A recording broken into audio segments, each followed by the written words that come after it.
always has to be even. Scrambling plus unscrambling. Scrambling plus unscrambling has to always be even, both combined together, right? When I said earlier, any move in order to solve it back, right? Put it back to the original state. It always takes two moves, right? One to scramble, and one move to scramble, one move to unscramble. It always has to be even, right? The scrambling and the unscrambling. And that's a fancy term is even parity. This is all that it's referring to. So if we know that not all possible moves can be done, right?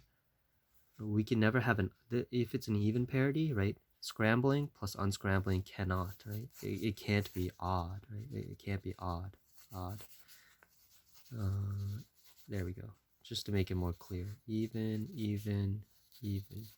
That means that we can never get an odd parity, right? So that means we have to multiply this by half, right? Because it's even. It's only even. And then this should make more sense, right? The 3 to the 7, 2 to the 11. Why? Because we have 8 corners, right? 8 corners, for example. If we say, all right, why not 3 to the 6, right? Why can't it be 3 to the 6? Well, the reason is because if we have, right, so if we lock in 1, 2, 3, 4, 5, 6, right, if we lock in 6 corners, right, and then we have, let's say, these two free, right, these two are the free ones, right, just to swap the colors, we still have multiple possibilities of orienting these colors, and that ties into this even parity thing.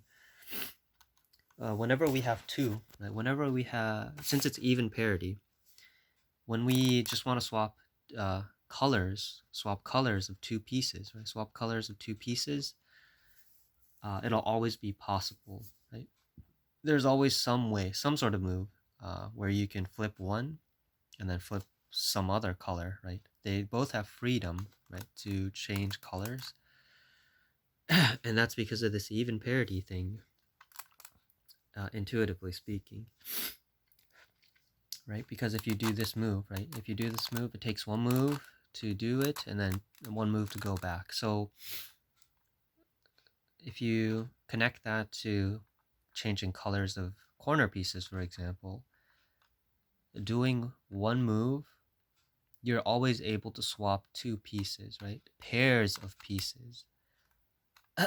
It'll change other pieces as well, right? But you can, you're still able to keep the colors consistent, right? 1, 2, 3, all 6 other corners consistent while swapping these two, just the colors, right? Just the colors. And that's because with the even parity, right? With the even parity, there's always a way. Like, let's say, right? If we want to intuitively, right, without we'll be swapping positions, but if we do a move like this and if we do a move like this, right,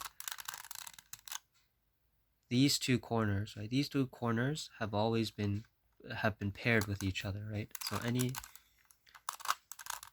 So we move these 4 corners, right? We move these 4 corners, and then doing this move, right, counterclockwise on the white face, we then pair these 4 corners, right?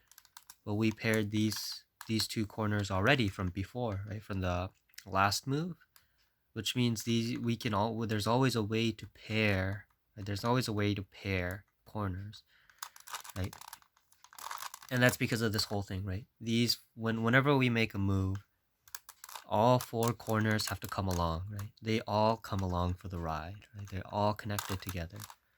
Right? And whatever move we make, they all connect together, right? These 4 corners, or whatever move we make. And because of that, right, we can always pair, right? We can always pair corners, and same with the sides, right? There's 4 sides, so we can always pair sides. We can always pair sides, right? So whenever we make a change to one, it always makes change to the other, right? So there's freedom, basically. Right? There's freedom. But, right, when we get to the last piece, right, very last piece, right, let's say this one, right, just one corner, then there's no freedom of movement. Right? We always have to change, right? By changing this corner, we have to change this corner, this corner, this corner, right? It all comes together, right? These two, these four, always, right? Always, always, always have to be together when we make a move, right? Always, right? It's the same for any other move, right? These four corners come together, these four corners come together, all of them have to come together. And that's why there's just, right, at the very last piece, right? At the very last piece, there's no way to just swap, right? There's no way to change the colors of one corner without changing the other, right? You always have to do that. So, right, taking that inversely, right, taking the inverse out of that, right, once we get all 7 corners aligned, once we get all 11 sides aligned, there's no other, right, we can't move those corners or sides independently, right, without changing the other corners or sides. And so that's why, right, at the end, right, we get 8 factorial, right, so this is the amount of corners, 3 to the 7, right, possibilities of aligning the color, right, corner color. We get 12 factorial, right, side position, side positions, 2 to the 11, side colors, right, side colors, and then 1/2, right, even, right. It always takes an even amount to solve, unsolve, and then solve. So this is the total right here.